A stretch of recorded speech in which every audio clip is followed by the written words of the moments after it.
Hi, everybody. Happy very sunny Friday. It is officially, well, not officially, feels like summer here in Michigan, finally. Realizing that we, I guess, now have two seasons in Michigan. We have winter and we have summer. We didn't really have a spring.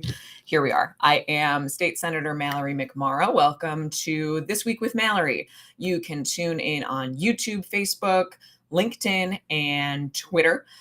This is live. We will give you an update on all of the exciting things that have been happening in the state capitol, some very fun celebratory news from our district, and then we will open it up to live Q&A. So how this works, refresher for anybody who's joining us again. Thanks for coming back, or lay of the land if you're new.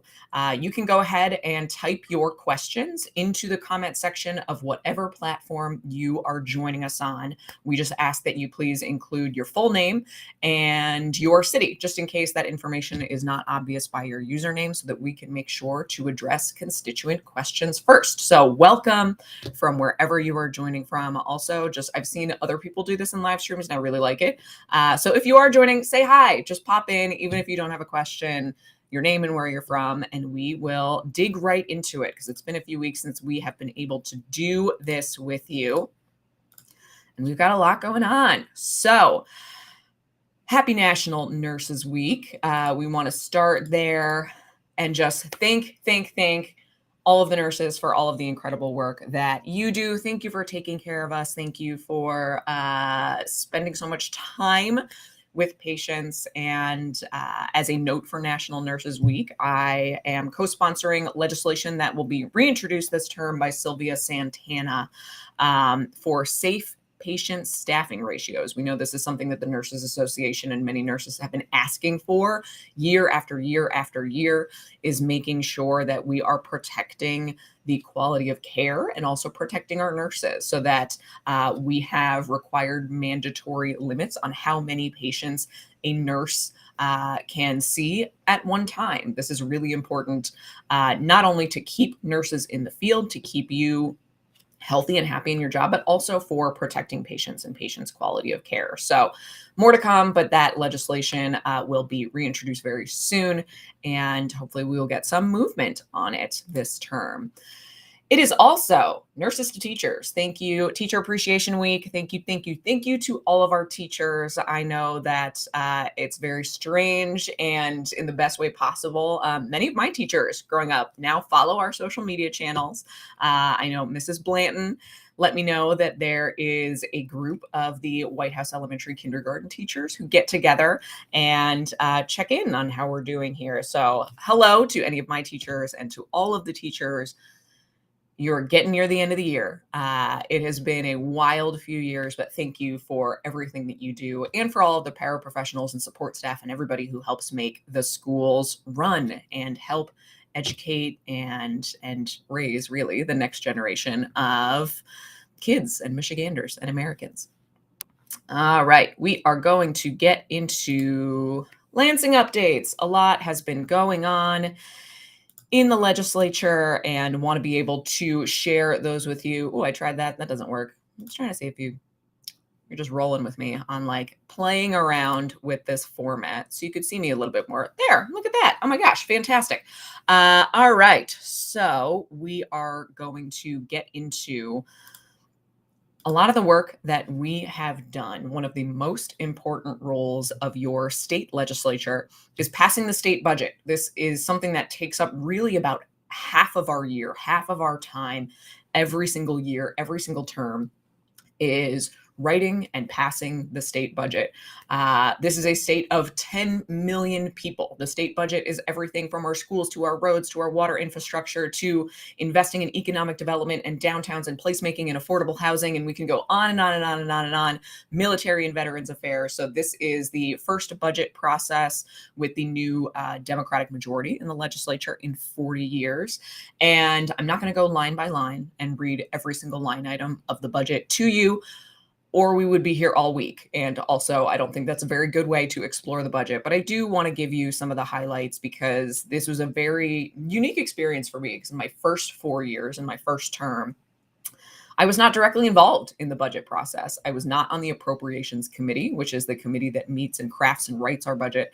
And I was also a member of the minority party. So I had a list of budget requests and things that were important, but my process for the past 4 years was really kind of sending those budget requests off to our appropriations chairs to negotiate on my behalf, and we just kind of hoped that some things would get into the budget by the end of the process. So this has been a much more hands-on process for me. I'm learning a lot about how the budget process works, and I'm really proud of what we passed out of the Senate. So to put some of this into context, where are we in the budget process? Because I'm about to tell you some of the things that I am really proud of in the Senate budget, which can be really confusing, but this is not the final budget. So where are we in the budget process? You see January, February, March, April, May.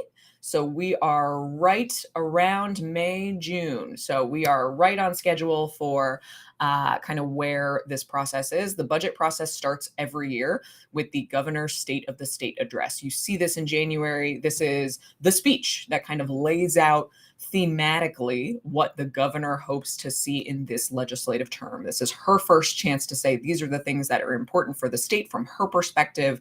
And then from there, she goes into more detail by presenting her budget proposal to the legislature. So the governor's office, as the executive, they craft an entire budget proposal with the budget director that they come before the legislature. So the legislature that consists of state house and state senators that you have elected, your voice.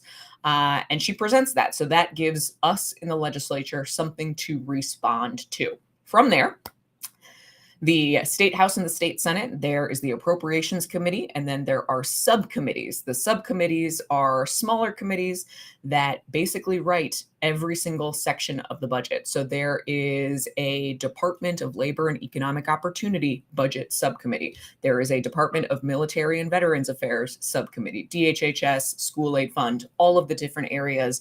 Those subcommittees meet from March through May. They hash out the budget proposal that they want, and then that is where we are right now. So those budget bills get passed out of the subcommittees. They go before the full Senate Appropriations Committee. We passed those out of that committee. And then this week, the budgets pass through the full Senate floor. So that is the entire Senate comes together, the full budget bills are presented, and they are voted out. Now, this is our first year, as I mentioned, with Democratic control, and all of the budgets pretty much passed along party lines. So the Republicans voted no on all of the budgets. The Democrats voted yes. And you may be saying to yourself, that's not a very good example of working together. What the heck are you doing? This is not uncommon because this is not the final step of the process. So this is the point where the two parties kind of make their priorities known. And then you get into what you see right here. And I am going to enlarge in this slide so you can see it because there's a lot of text on there. Then you get into June. So the budget target, so that's the target for all of the budget, is negotiated between the executive branch and the legislature, and conference committees meet. Conference committee is when you bring the House and the Senate together. There are two different versions of all of these budgets that have passed out, one from the House and one from the Senate. Conference committee is where the two sides get together and negotiate and hash it out. There are differences, even among, the same party, in what's important to us in the Senate and what's important to us in the House. So that all gets negotiated in June. And then hopefully by July 1st, we will have a budget presented to the governor. However, that is not constitutionally required until October 1st. The budget has to be signed into law to go into effect for the next fiscal year.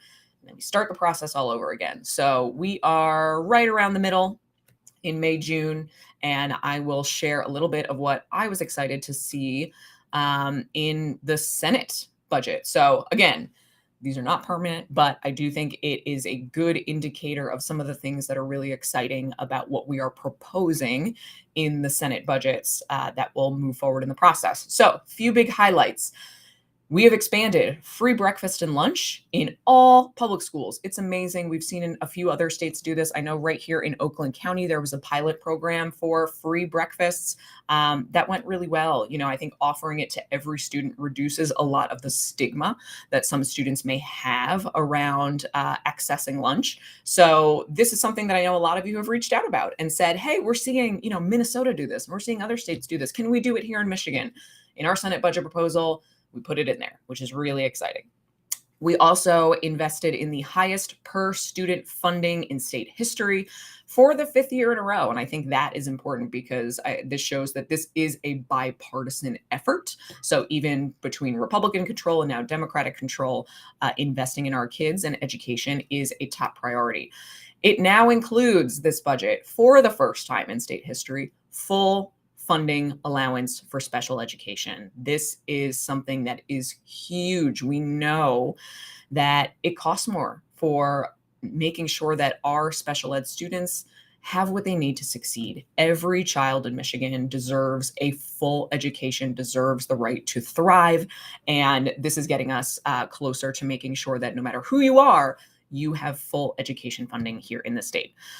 We also something that has come up quite a lot, especially in the wake of just the epidemic of gun violence that has plagued not only our state, but our country, the idea of school safety. We want to make sure that when we send our kids to school, that we don't have to worry about their safety, that they can focus on learning and growing and making friends. And there have been a lot of debates on how to do this. You may see some rhetoric, some messaging from our colleagues on the other side of the aisle about school resource officers and metal detectors and hardening schools. So something that we did in this budget, previous budgets created 2 separate pots of money for kind of school safety in that school hardening sense, things like school resource officers and metal detectors, and a separate pot of money for mental health.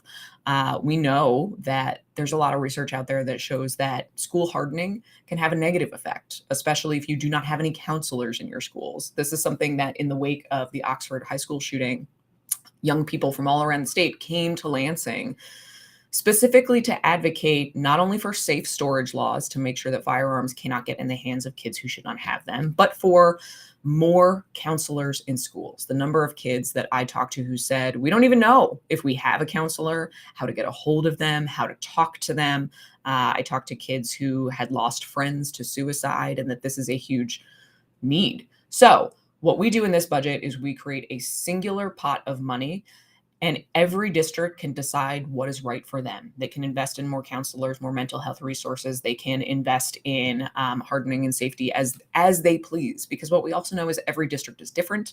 Every district has different needs. So really proud of that work there. And thanks to Darren Camilleri, who chairs the K-12 budget for really pushing for that effort. We also increase wages for direct care workers. Oh my goodness, this is such a huge need. This is ongoing wage increase. That's really important. We increase reimbursement rates for specific Medicaid services.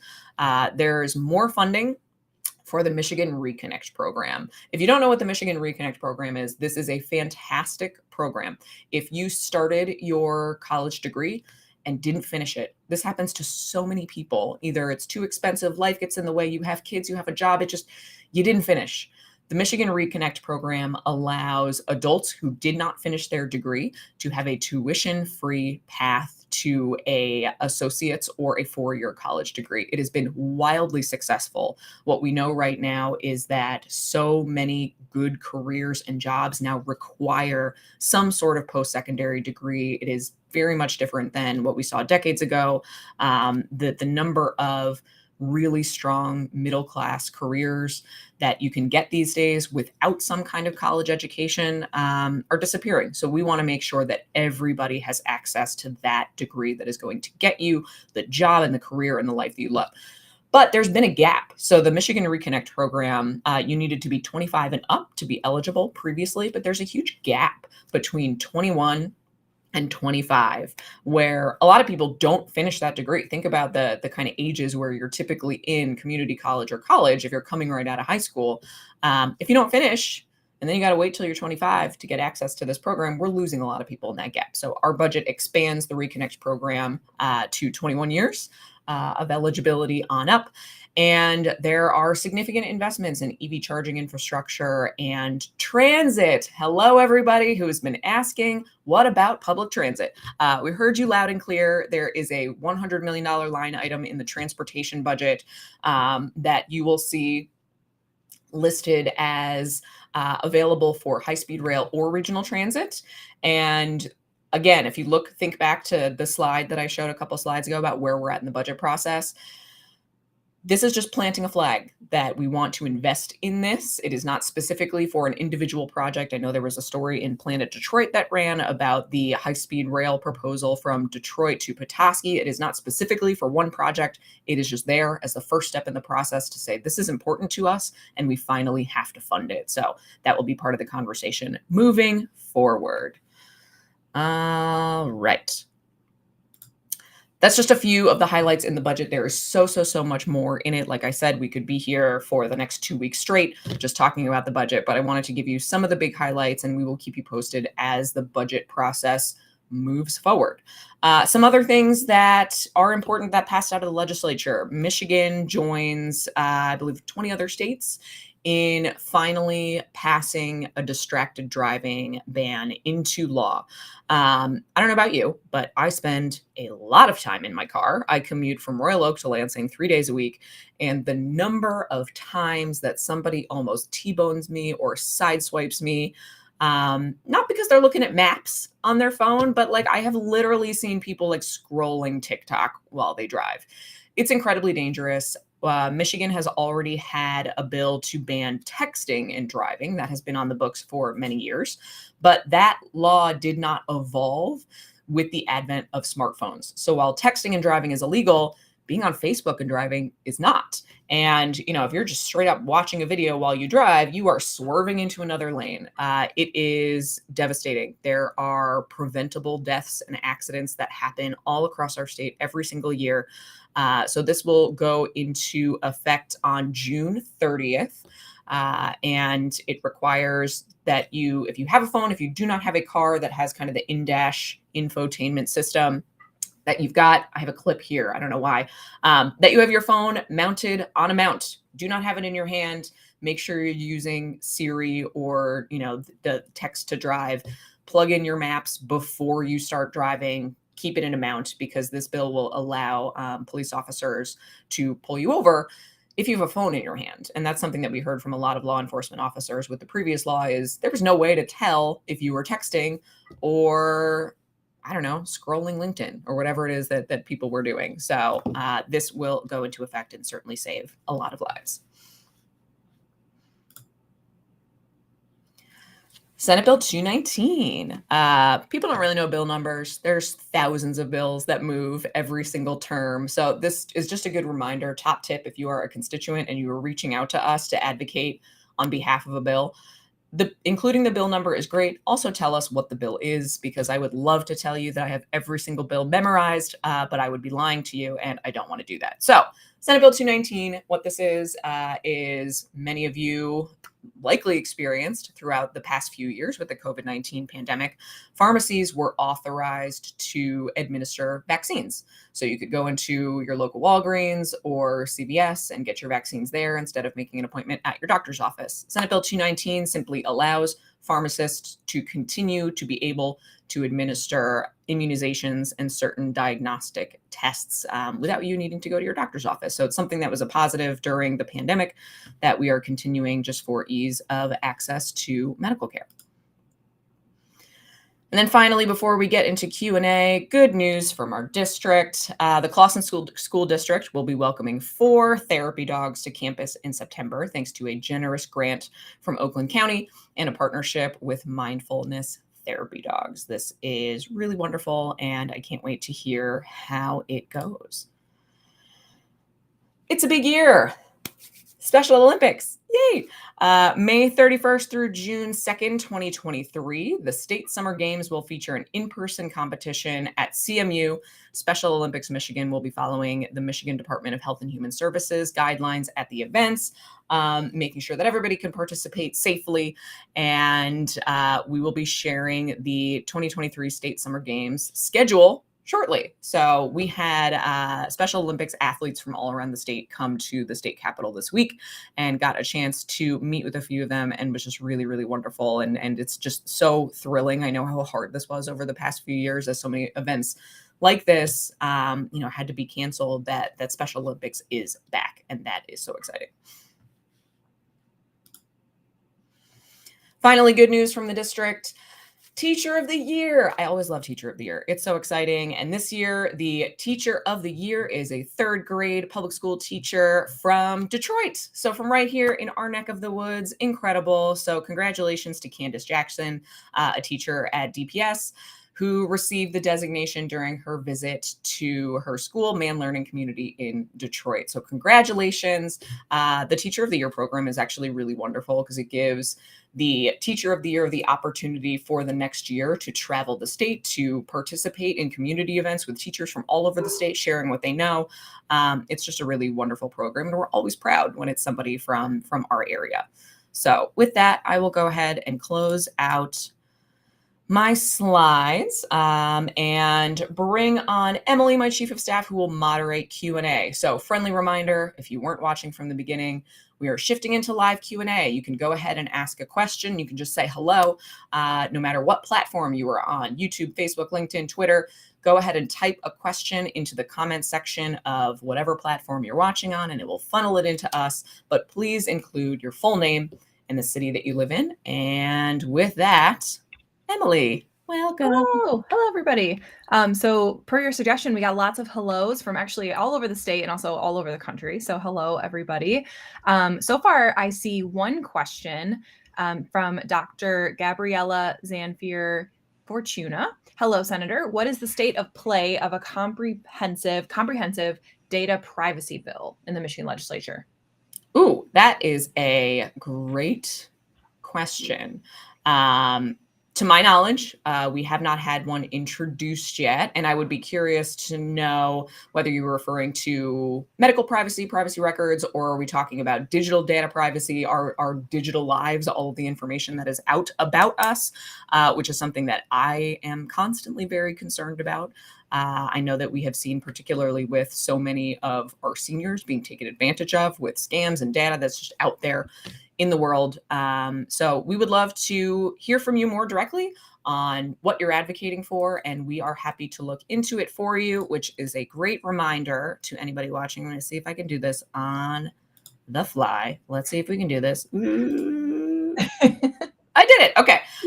Email us. So if there's something that you ask here live that I can't answer or you want more information on, follow up with us via email, which is at the bottom of the screen. No, that doesn't keep going. Okay, great. Perfect. Yes. Yeah, that's the only question I have right now. So we'll wait and see. But lots of hellos. We have Carlton from saying hello from Royal Oak. Hello, Carlton. Couple constituents on. Yay. All right. Last call for questions. Otherwise, I see from Hawaii, aloha. Windy City, hello. Washington, Utah, amazing. Cincinnati, hello, our Midwest neighbors. Chicago, again, Windy City, doubling up in the house. Huntington Woods, hello, down the street. Bay City, Michigan, what's up? It's got to be beautiful right now. Thank you, teachers, amazing. I'm just going through the comments now. And happy Mother's Day weekend to all of the mothers and mother figures who are out there. Dog moms, cat moms. I said dog moms, especially for you, Emily. Thank you. All the dogs. And we do have a couple of other questions in the meantime, so that's great. Great. Anthony Paul Callan from Sterling Heights. Are we doing anything to reform friend of the court? Each county has their own rules, and some resources lack the skill to handle the issues. Good question. Hey, Anthony. Yes, I believe that we are, or Tony. I see Tony popping up on there as a name as well. So I believe so. This is not an issue area that I am an expert in. I do not serve on a committee that oversees the courts or friend of the court. So I believe yes, but I don't have any more specifics, which is to say, and Sterling Heights is outside of my district. Tony, got you. But if you want to, this is a good note for any other Michiganders. If I am not your state senator, but you appreciate these updates anyway, but you want to follow up for more information on something, you can always email us and we can refer you to your state senator to start that dialogue. So here's the email address. I'm going to stop pretending to do that. Valerie, is there anybody in the state Senate in particular, and this is kind of hitting you on the fly, but any member in particular where this is their area of expertise, would you say? I'm just wondering, just for my own knowledge too. Yeah. So who thinks about a lot of court issues. Paul Woino has done quite a bit related to courts and guardianship issues, particularly. Jeremy Moss, there would be some that goes through kind of government operations or the elections and ethics committee. So I think those two would be good to start with. And we also sometimes work with, the state Supreme Court, and sometimes they can advise us on some things. Obviously, it is a different branch of government, so they're not dictating anything to us, but we rely on expertise from our friends in the courts as well. Great, thank you. And actually, I think Senator Bueno might have Sterling Heights. I'm not sure, but Tony, also feel free to follow up, and we can, like Mallory said, you can email us, and we'll get you referred to the right office. Okay, and we do have another question about the Drive Safe legislation. I know we've had a couple of actually meetings in our office with constituents about this. Can you comment on the status of Drive Safe Michigan, the driver's license bill?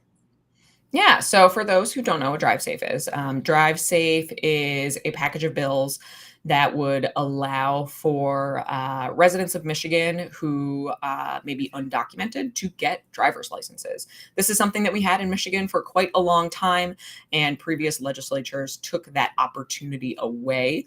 And it creates a really dangerous situation. There are people who come to this country and come to our state who are working often in in our ag industry, which is huge here in Michigan, and trying to work towards citizenship, but need to get to and from their job. We have heard a lot from law enforcement that this is really important to them. They want to make sure that anybody who is on the road has a license. So those bills have been introduced.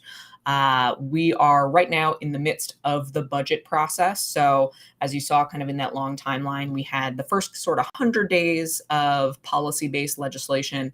Now we're really in the throes of the budget process through the summer. So you'll likely see lighter policy work moving through committees as we work through the budget, and then we'll pick up with policy work again in the fall. There will be some policy-based bills that are moving between now and in the summer, but really the bulk of the work has to be on the budget. So I'm not sure what timing looks like, but those bills have been reintroduced. And I know that there have been a lot of advocates who have been coming to Lansing, educating people on this issue. I think something that we have been working through as we're thinking about these bills is making sure that we don't put people who get these licenses into a bad situation. Here's what I mean by that. When you go to the Secretary of State's office to get a license, oftentimes they ask you if you want to register to vote.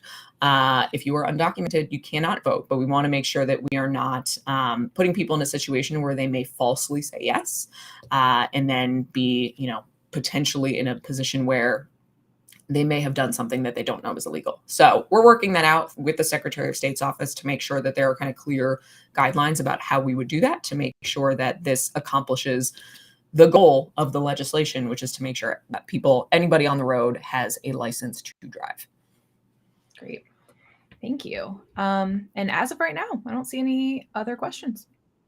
All right. Well, with that, I will go ahead and let you go then. Thanks, Emily. Bye. All right. Thanks, everybody, for tuning in. This has been great. So we will check in with you more, like I said, for the next few months. Really, you're going to hear a lot more on the budget. We will keep you updated on how that process is moving along. Feel free to email us, follow along. If you really like this, let us know. We're always looking for ways to improve. Also, let us know if there's anything you're curious about how government works, about how you can better get involved. And we would love to make these informational and empower you to be a more active participant in your state government as well. So with that, you can follow me on Twitter if that still exists. It's down here. Check out our website. You can sign up for our email newsletter, where we will email you about all of these sorts of updates. So you will hear from our office when bills are moving, what's been signed into law, how you can participate, upcoming events, so much more. And with that, I hope you have a great weekend. Happy Mother's Day weekend to, like I said, every mother figure out there. And we will see you next time.